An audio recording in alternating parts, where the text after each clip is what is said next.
UKLO 1 year masters. No IELTS required up to 5 years visa. High visa success rate. జరుగుతున్న పరిణామాలు గమనించండి. అక్కడ situation demand ఎలా ఉందో దానికి తగ్గట్టు వాళ్ళ ప్రవర్తన ఎలా ఉందో చూసుకొని ప్రజెంట్ టీటీడీ చైర్మన్ ఎవరైతే బిఆర్ నాయుడు గారు ఉన్నారో ఇటు ఇంటర్వ్యూస్ ఇస్తున్నారు ఇటీవల ఛానల్స్కి. సో ఇంటర్వ్యూస్ ఇస్తే ఒక ఛానల్ ఏం చెప్పారంటే 5 లక్షల బంగారం, ఆ బంగారం మొత్తం బ్యాంకులో తాకట్టు పెట్టారు జగన్మోహన్ రెడ్డి గారు. తాకట్టు పెట్టి బయట సంక్షేమ పథకాలు ఆ నిధులన్నీ డైవర్ట్ చేశారు అన్నట్టుగానే చెప్పారు. ఈ మొత్తం అకౌంటబిలిటీలో తీసుకొస్తా అన్నట్టు చెప్పారు. తెచ్చి మాడమనండి.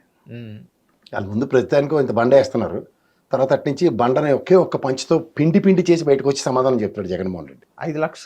5 లక్షల కేజీల బంగారం అనేది ఎందుకు పెట్టారు సార్ జగన్మోహన్ రెడ్డి గారు? ఇప్పుడు ఇలా చేయడం కూడా అది ఒక స్కామ్, అదొక ఫ్రాడ్ లాగా చూస్తున్నారు అన్నట్టుగానే చెప్తున్నారు సార్.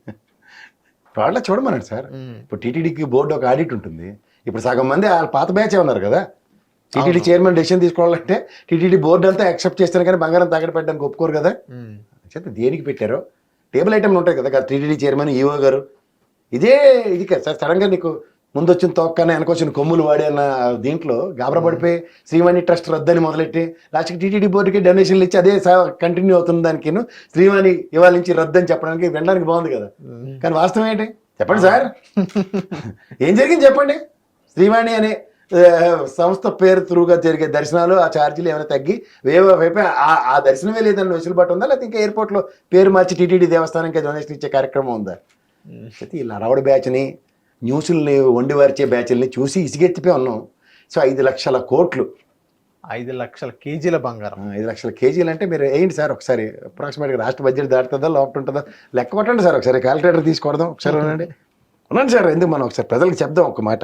కొనండి సార్, మీరు ఫిగర్ చెప్తారు కదా. 5 లక్షలు, 5 లక్షల బంగారం, 5 లక్షల కిలోల బంగారం. కిలోలు అంటే ఎన్ని తొలాలు? చాలా ఉంటాయి సార్. అది 10 తొలాలు ఎన్ని గ్రాములు వస్తుంది? కేజీకి 1000 గ్రాములు. ఒక గ్రాము 5000 ఉంటుంది కదా. 5000 ఇంటూ కేజీకి ఎన్ని? 1000 గ్రాములు.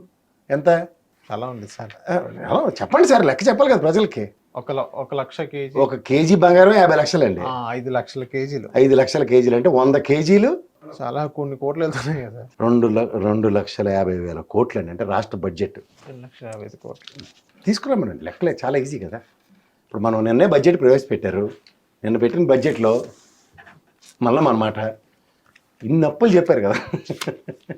ఎంత 6,47,000 కోట్ల అప్పులు చెప్పారు కదా. మరి టీటీడీ బోర్డు సంబంధించిన ఇది అటానమస్ బాడీ నుంచి కూడా అప్పు తెచ్చింది చూపించాలి కదా. అవును, చూపించాలక్కర్లేదా? చూపించాలి. మరి చూపించి చెప్పాలి కదా ప్రజలకి. లేకపోతే ఇంకా చంద్రబాబు గారు ఇంకా తవ్విన కొద్ది వస్తున్నాయంటే ఈ కొత్తగా తవ్విన గనుల్లోంచి కార్యక్రమం ఇస్తే జనవరి ఎజెండా రెడీ చేస్తున్నారు రేటు కొంప తీసి. పనికార పథకంలాగా ఈ నెలకి బియ్యం వచ్చింది, నెక్స్ట్ మంత్కి తిరుమల తిరుపతి వస్తాను. 5 లక్షల కోట్ల అప్పులు, 5 లక్షల కేజీలు బంగారం తాకట్టు పెట్టేశారండి. వినివాడు వెర్రివాడు అయితేట చెప్పేవాడు టీటీడీ చైర్మన్ అంటే వస్తుంది. ఎందుకంటే 2 రోజుల్లో దీని అసలు విషయాలు బయటకు వస్తే మీరేం గారపడకండి. తర్వాత మళ్ళీ నేనే వస్తాను, మీరు నన్ను అడుగుతారు, విత్ సబ్స్టాన్షియల్ ఎవిడెన్స్ ప్రూవ్ చేద్దాం. సార్ కడప జిల్లాలో ఒక మాట అనడం చాలా సులువు అండి. టీటీడీ చైర్మన్ ఎన్ని లక్షలు నెయ్యి చూడండి తుస్తు ఏది చేసిన హడావుడేంటి. మా సార్ అయితే కింద నుంచి పైకి మెట్లు కూడా కడిగించిండు. పవన్ సార్ అయితే ఏమైంది? అలాగే కడుగుతారు. ఈసారి బూజులు గారు తీసుకొచ్చి బూజులు దులుపుతారు ఇప్పుడు బుర్రలో అవి. సార్ ఇప్పుడు ఆర్టీపీపీ దగ్గర కడప జిల్లాలో ఇప్పుడు జేసీ ప్రభాకర్ రెడ్డి గారికి వర్సెస్ ఆదినారాయణ వర్గీయులకి ఇద్దరి మధ్య గొడవలు అవుతున్నాయి. ఎందుకంటే ఏదైతే ఫ్లై యాష్ ఉందో, ఏదైతే వేస్ట్ బూడిదుందో అది జేసీ ప్రభాకర్ రెడ్డి గారి లారీలని వీళ్ళు ఆపుతున్నారని వీళ్ళని ఆపుతారు. అక్కడ గొడవ జరిగే పరిస్థితి మనం చూస్తున్నాం కదా. సో వాళ్ళే పడకుండా మా కాంట్రాక్ట్ మాకు కావాలని కొట్టుకుంటే దీన్ని ఎలా చూడొచ్చు సార్? ఇప్పుడు పబ్లిక్ ఏ సమాచారం ఇస్తున్నారు సార్ వాళ్ళిద్దరు? పబ్లిక్ ఏ సమాచారం కాదండి. ఫస్ట్ ఆఫ్ ఆల్ వీళ్ళిద్దరూ కాంగ్రెస్ నుంచి వచ్చిన వాళ్ళే. వీళ్ళకి అక్కడి నుంచి ఉన్నాయి గోతులు తవ్వుకునే బ్యాచ్లు ఇవి. ఇప్పుడు తీసుకొచ్చి తెలుగుదేశంలో జాయిన్ చేసి ఒకడేమో బీజేపీ పరంగా ఉంటే ఒరిజినల్ బుద్ధులు పుట్టుకుతో వచ్చిన పుడకల దాకా బాగున్నాయి. వాళ్ళు ఒరిజినల్గా అట్లా అక్కడ ఉన్న చుట్టుపక్కల దాన్ని ఏమంటారు సహజ వనరుల మీద ఏది దొరికితే దాన్ని ఎత్తేసే బ్యాచ్లు ఇవి. సార్ ఇప్పుడు మనం చూస్తుంటే కొంతమంది ఏమంటారు సార్, న్యూట్రల్ పర్సన్స్ ఎవరైతే ఉన్నారో జేసీ ప్రభాకర్ గారు ప్రతి దాంట్లో టచ్ చేస్తున్నారు, ప్రతిదీ కెలుకుతున్నారు అంటారు కానీ చూస్తున్నారు. నేను కొత్తగా తెలిసిందే వాళ్ళకి. ఆయన పుట్టిన కాడి నుంచి అన్నింటిలో వెళ్ళడం అన్నమాట. మన ఆటో కాంగ్రెస్ గవర్నమెంట్ ఉన్నప్పుడు ఆర్టీఐ ఆఫీస్ మీద వచ్చి అటాక్ చేసినవన్నీ మర్చిపోయారా మీరు? లేదంటే ఏమైనా బీజేపీ పార్టీలో జాయిన్ అయిపోకుండా అచ్చని పచ్చబోస అయిపోతారు అనుకుంటారు ఆదినారాయణ రెడ్డి అలాంటి వాళ్ళు. వీళ్ళందరూ ఒరిజినల్గా అక్కడ ఆయన ఆదినారాయణ రెడ్డి గారి నియోజకవర్గంలో ఇసుక ఎంత జరుగుతుందో మాఫియా అందరికీ తెలుసు. అక్కడ మేట్లు ఆయన ఇంటి ముందు అవన్నీ ఏమయ్యాయి?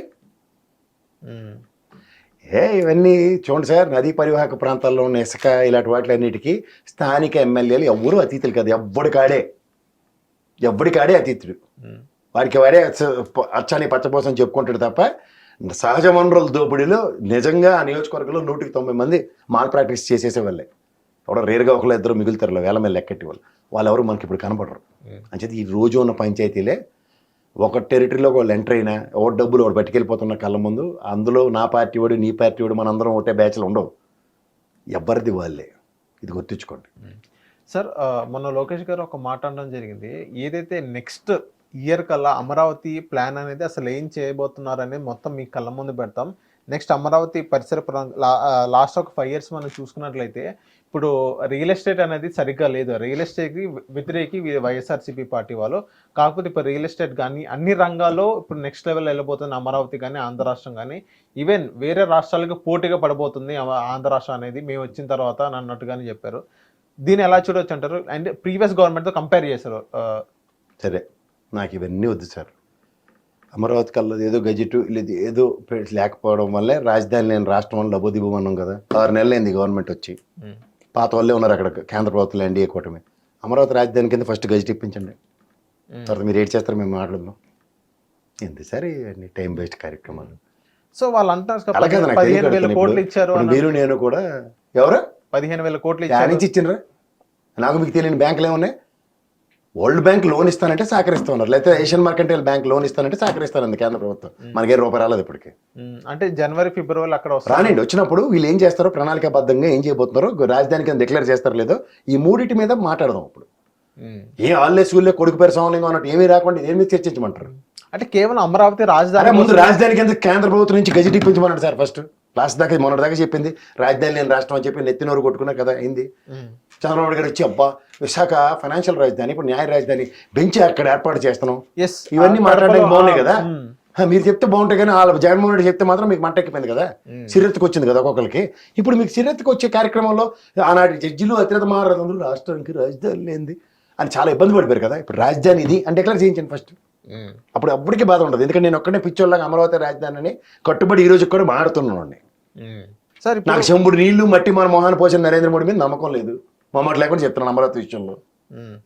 ఆఖరికి హోమ్ మినిస్టర్ మీద కూడా నాకు నమ్మకం లేదు. ఎందుకంటే ఓన్లీ డిప్యూటీ హోమ్ మినిస్టర్ మాత్రమే సర్వే ఆఫ్ ఇండియా మ్యాప్లో గుర్తించాం ఇట్టాం టీం అని కబుర్లే తప్ప వాస్తవానికి అమరావతి రాజధాని అని డంకాపాలస్గా చెప్పినాడు ఎవరు లేడు నాకు ఈ రోజు దాకా. ఎవరైనా చెప్తే అర్థం ఆడదాం. సార్ అమరావతి అదే క్యాపిటల్ గురించి మనం వచ్చినట్లయితే ఇప్పుడు కడపలో కూడా ఏదో బెంచ్ పెట్టబోతున్నారు. ఇంకోటి ఏంటంటే వైజాగ్ అనేది ఫినాన్షియల్ క్యాపిటల్ గా పెడతామని పదే చెప్తున్నారు. ఇక్కడ అమరావతి క్యాపిటల్ అంటారు. చాలా మంది ఇప్పుడు బాగుంది అబ్బా ఏం చెప్పాడంటే చంద్రబాబు నాయుడు గారు అన్నట్టు ఉంటుంది. అదే మరి జగన్మోహన్ రెడ్డి అదే కదా మొత్తుకుని చెప్పింది. అది ఫినాన్షియల్ క్యాపిటల్ ఏంటి, ఇది క్యాపిటల్ ఏంటి, మళ్ళీ అక్కడ బెంచ్ ఏంటి, చాలా మంది కన్ఫ్యూజ్ లో ఉన్నారు. ఎవరు కన్ఫ్యూజ్ అవ్వకండి. బెంచ్ అన్నది సౌలభ్యం కోసం అక్కడ ఒక కర్నూలుకి ఎప్పటి నుంచో ఒక వరప్రదాయం. సక్సెస్ఫుల్ గా అది వస్తే చాలా మందికి చాలా మంచి జరుగుతుంది. ప్రతిదానికి ఎగేసుకొని ఇక్కడ దాకా వచ్చే కార్యక్రమం బదులు అక్కడ సమ్ రిజల్యూషన్స్ ఉంటాయి. కొన్ని లోడ్ టు ద హైకోర్టు అన్నది కూడా అక్కడ లోడ్ షేరింగ్ ఉంటుంది. ఎందుకు అన్నీ ఊరికనే. మరి ఫినాన్షియల్ క్యాపిటల్ వైజాగ్ అని అన్నారు, మరి ఇది అమరావతి అనేది క్యాపిటల్ అని అంటున్నారు. ఏది క్యాపిటల్ అనేది ఇప్పుడు కూడా సరిగ్గా క్వశ్చన్ మార్క్ పరిస్థితిలో ఉంటుంది. నేను చెప్పేది అదేనండి, గజెట్ ఇప్పించి 164 మంది ఉన్నారు కదా, ఇది అమరావతి రాజధాని అని అసెంబ్లీలో తీర్మానం చేసి పంపించమనండి. వాళ్ళు అదే దాన్ని తీర్మానాన్ని యాక్సెప్ట్ చేసాం కమాన్ ఇదే రాజధాని అని చెప్తే అందరూ ఇలా తప్పట్లు కొట్టి దానికి అమరావతికి వరల్డ్ బ్యాంక్ 15,000 కోట్లు ఇచ్చింది. తుఫాన్ నిరోధక డిజాస్టర్ మేనేజ్మెంట్ అక్కడే పెట్టి హెన్స్ ఫోర్త్ మన కృష్ణానదిలో జరిగిన ఉపద్రవాలు ఇంకోసారి జరగకుండా చూసుకుంటే ఇలాంటివన్నీ చెప్పడానికి బాగుంటాయి.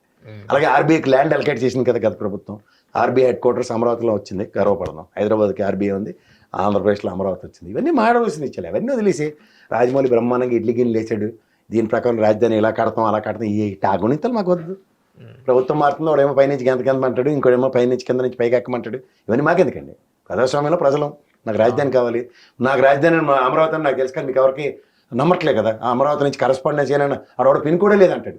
లక్షసార్లు చెప్పాను పిన్ కోడ్ ఏటో. అలాంటి వాటిని బాగా నమ్ముతూ బాగా వింటుంటే మీకు ఎనసొంపుగా ఉంటాయి. అందుకే వాటిని భగోని ఛానల్ అంటారు. వాటిని నమ్మకండి.